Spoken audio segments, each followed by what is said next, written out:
Piling mo yung batang inuutos-utusan, pinaglalampaso, pinaguhugas ng pinggan, mga kawawang bata yan. Hindi ah. Alam mo natututunan ng mga batang yan? Obedience. Alam mo natututunan yan? Maging maliksi, maging malakas. Ang tunay na kawawa is yung mga batang binibaby. Kasi yung batang binaby, mga lampa. Mga batang binaby, mga iyakin yan. Mga walang alam gawin sa mundo. Paglabas niyan sa puder ng kanilang magulang, sasabihin ko sa ito yung mga batang to, mga batugan, tignan mo. Mapagalitan lang ng boss, iiyak yan, tapos magre-resign.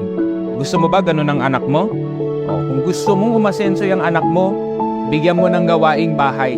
Matinding pundasyon yan para makatikim ng tunay na buhay yung batang yan.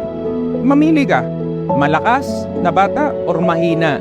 O ikaw, kapwa magulang ko, ikaw ang pipili niyan. Babyhin mo, lampay ang anak mo.